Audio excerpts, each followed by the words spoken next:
All right, folks, welcome to episode 3 of the Texas Strong podcast. I hope you've enjoyed the little bit of information we've shared so far with my partner in crime, Brandon Houston, right there. Don't mind his big head. I guess I can't say much. But anyway, just going to jump on here today, kind of get an update of what's going on in the world of Texas and share all things Texas once again. We're going to cover some weather, some ranch work this time of year and all that sort of stuff. So we'll get started here. Brandon, you got anything you want to say before we get kicked off, brother? Man, it is like a cold front blowing through Texas right now. We went from 110, 112 was what it felt like last week. Now it's like 80 degrees, overcast. We get a little rain, which is normally a good thing, but it's probably kind of, making everything a little swampy again. That's all right. We'll take it. Thank the Lord for that rain. It's July the 26th, and we got 3 inches of rain this week here at home in Groesbeck, Texas, and we got a bunch of rain in Mexico. Almost 3 inches at the ranch in Mexico. Got about 1.5 inches, 2 inches over the last week at the ranch in Crystal City, which we'll be going to today to do some work this weekend. So it's a blessing in July for sure. It'll carry us all the way through the fall. I mean, this corn growing season's been great. It ought to be one fantastic year on the natural side for horn growth. The brush is thriving. Animals are doing good. So it's going to be a good year. But let's jump right into it, Brandon. I mean, talking about July, August, I mean, typically, this time of year is when it's hot, dog days of summer, like you said, and, really, really kind of a lull.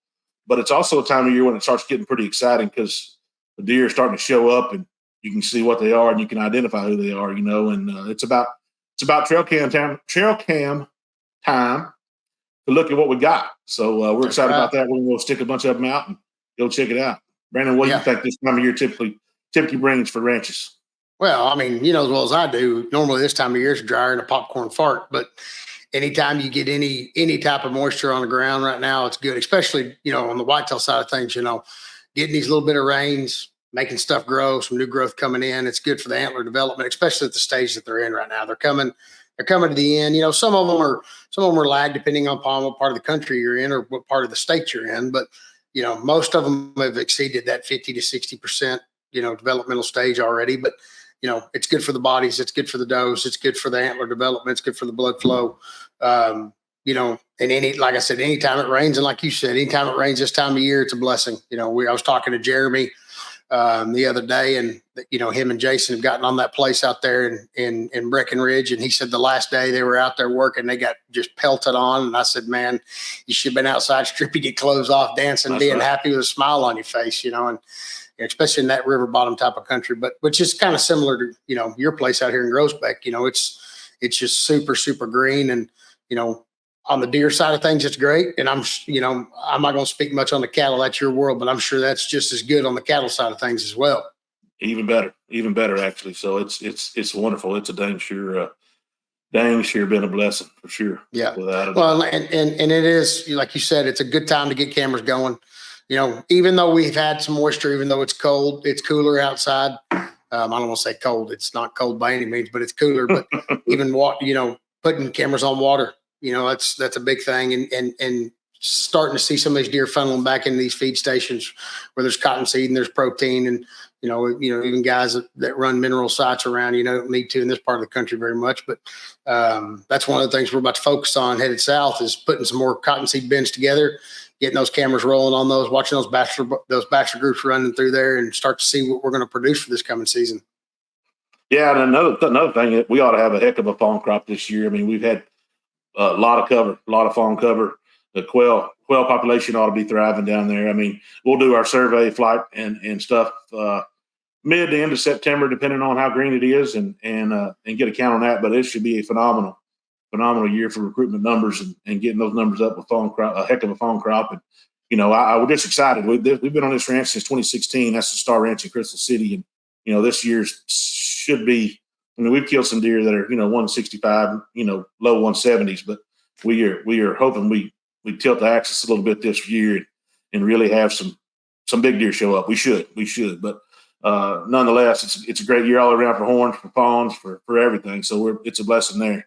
Well, it's been fairly dry down there, wasn't it? It was fairly dry down there through winter, correct? Not terrible, but it was certainly dry. We got some good spring rains. We got some big rains. We just now had to turn our irrigation wells on down there to fill up all the ponds. We'll probably do some more of that this weekend, but for the most part, it's been good enough and above average, I would say, at least for the last 3 or 4 years. So it's dang sure in better shape than we've seen it in a while. We hadn't got just a horrendous amount of rain, but it's enough for the cover to be good. The brush is in great shape. Just an overall good year, Well, I know Herschel's been down there working on that brush down there and at the Star, and he posted the other day or sent me a snap, or I can't remember what it was, but it looked like, I think it was yesterday. It looked like he got another inch of rain down there in South Texas and even Mexico. That's a big part of what we do. I think you were saying they've had 3.5 inches of rain just this week. Yeah, and they've got more rain in Mexico than we've gotten right there in Crystal City. So those storms have just come across there from Coahuila to across the border right there, and it's been really, really good there. So we're excited. It's going to be a hell of a year. It's going to be a hell of a year. I mean, all body size, antlers. I mean, everything should be great fawn production. As long as we can keep the predation down a little bit, to a good percentage, it should be great. And then the best part about that is that's going to carry over to the next year. That's right. So we keep a little bit of moisture coming in, and we don't want those tsunamis like we had earlier a couple months ago, where Groesbeck had 50-something inches of rain in the month of April. But if we can keep a little moisture coming down throughout the rest of the summer, man, that'll be a game changer for us. For sure, muy grandes, baby. So let's talk cameras. I mean, we've got about one of every kind of camera out there, and not to name specific brands or anything, but the big craze now is obviously is cellular cameras, and there's so much. I mean, it's changed the game a little bit. I mean, it's almost kind of, I hate to say this, but it kind of takes some of the excitement out of it. But at the same time, who doesn't want to go out there right now, this time of year, and see these velvet bucks coming in these groups and see what you got? And then, heck, if you want to take them down after that and just try to hunt old school, that's fine. But people nowadays, in time's such an issue, these cameras have changed the game to where, I mean, you can be sitting right here in our office and get a picture, which, some people may call cheating. It's just like anything else. It's technology, and work smarter, not harder, right? But these cameras have come a long way and have changed the ball game. That's right. Well, and two, one of my favorite things with these cameras is these new solar panel battery backups that they've got with them, because with the cellular, and the thing I like about them now is that the dual service they have, whereas like T-Mobile and AT&T or whatever it is, and whichever one's getting better service, it flips back to that. So therefore you have a better chance, because sometimes certain providers work in certain areas and some they don't, but it's hard to keep those batteries going. But when they've got those big 12-volt solar panels that charge them and keep them going, it makes life a whole lot easier. But you are right. I am a little bit old school. I would be lying to you if I told you that it doesn't break my heart every year a little bit once those velvet pictures stop and those hard antlers start coming in. I love there's nothing more I love than getting those velvet pictures. They always look, look 20 inches bigger, but I still like that element of surprise on my hunt. It's good to a degree if we're hunting a specific deer and we're going in after a specific deer, that's great. But sometimes I like not knowing what's coming, that from being a kid, never knowing what's going to walk out. I still love that. And, I don't want to say cameras took that away, because cameras have changed the game for us a whole lot, especially on the management side and the scouting side of things. But once those antlers go hard, we get close to hunting season. I like to kind of close my eyes to them. And that's the good thing about hunting South Texas and Mexico. You never know. I mean, even if you got cameras out on every set, there's deer, and that brush is so thick, there's deer that just don't come to that feed station. And a lot of those mature deer, the big deer you're actually looking for or wanting to kill, aren't coming and getting in front of that camera. I mean, it's crazy to think that those deer don't eat protein a lot of times, don't ever make it into the pen their whole life, and they're the biggest deer on the ranch. But, so the element of surprise in the South Texas brush country and old Mexico is still there. And that's the beauty of the brush country of Texas and Mexico. Well, that's that low fence. That low fence, you never know what's you never know what's going to come through. You never know what one hot doe is going to bring in or what she's going to pull out. I had an old guy tell me one time years ago when I was a kid. He said, "Your biggest deer are going to be killed going to or coming from the feeder. They're not going to be shot at the feeder or in the feeder." And there's a lot of truth to that. And if I go back and I think about a lot of the big deer I've killed in my life, not one of them ever been standing in or around a feeder pen. That's right. That's right. Well, nonetheless, everybody excited. I think everybody in Texas is on the same page as far as that stuff goes. I bet you. I know this time of year is when people are starting to get fired up, start thinking about it. It's closing in fast. But let's talk about a few other things. And we're going to wrap this one up short and sweet. Talk about real estate real quick. I mean, I know this is a hunting and farm and ranch podcast, but Texas real estate and interest rates and the state of the economy is obviously always an issue or a good topic. Excuse me. And real estate is especially on the farm and ranch side where I'm working full time. Things are starting to pick up. If you're in the market to buy something, if you're wanting to buy a ranch or any of that stuff, prices are kind of teetering right here, right now.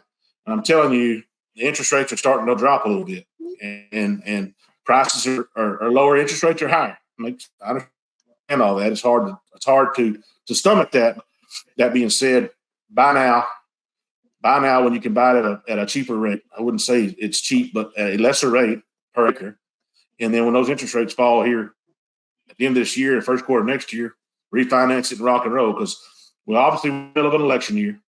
There's a lot of things that are going to be teeter-tottering until November the 2nd or November, whatever it is, first Tuesday in November, whatever date that is, when that election comes across. No matter who wins or loses, there's going to be a turn in the market. And hopefully we all have our guy that, or I can't say guy anymore, can I? Guy and a girl. Anyway, our guy, hopefully we get him in there and he controls his mouth and we do what he does, what we need him to do to get this thing turned around. But interest rates are coming down, folks, and it's going to be a seller's market again soon. Right now, we're in somewhat of a buyer's market.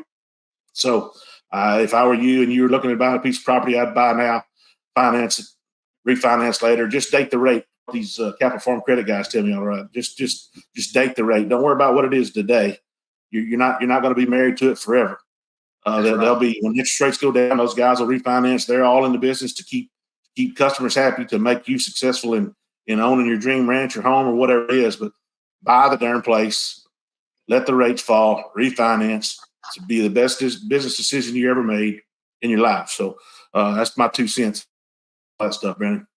Well, and keep in mind all the hunters that are out there listening. Texas Ranch Sales has listed currently right now some of the most beautiful hunting ranches and well-established hunting ranches that this state has to offer. I mean, from the 5-star creme de la creme all the way down to your average guy that's, wants to hunt a low fence piece of property. And a lot of these places, correct me if I'm wrong, they've got stands, they've got feeders, they've got good game. These agents, they spend the time to do the due diligence on the wildlife and do the due diligence on the equipment that's out there. And the same goes for, the everyday rancher and the cattle guy. Texas Ranch Sells the same as the hunting. They have some of the best ranching and equine and bovine places that there are in this state. And if you are thinking about it, considering it, or it's a thought in the back of your mind, just pick up the phone and call. I promise you'll get connected with somebody just like Keith who can help you all the way through the process, whether you're looking to buy today or you're planning for tomorrow. So it can't hurt to touch base with one of these agents and talk to them and see what's out there. You never know. You might find your dream.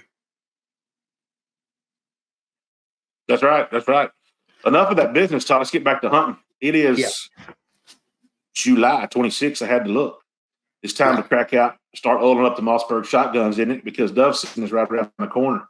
That's some of the best times in the world. As a kid growing up, it's more like a get together party rather than socializing and all that stuff rather than hunting. For me, I sit on a tailgate and maybe shoot 2 or 3 times, but man, it's a good time to get kids in the outdoors. Good time to spend some family time, teach some kids how to do things right, and have a good time with your buddies. And camaraderie is out of this world. So dove season's here. It's about Mossberg time. Well, and also too, with all that rain, it should be one hell of a dove season this year with sunflowers and all that good stuff. I mean, it should be great. And you're right.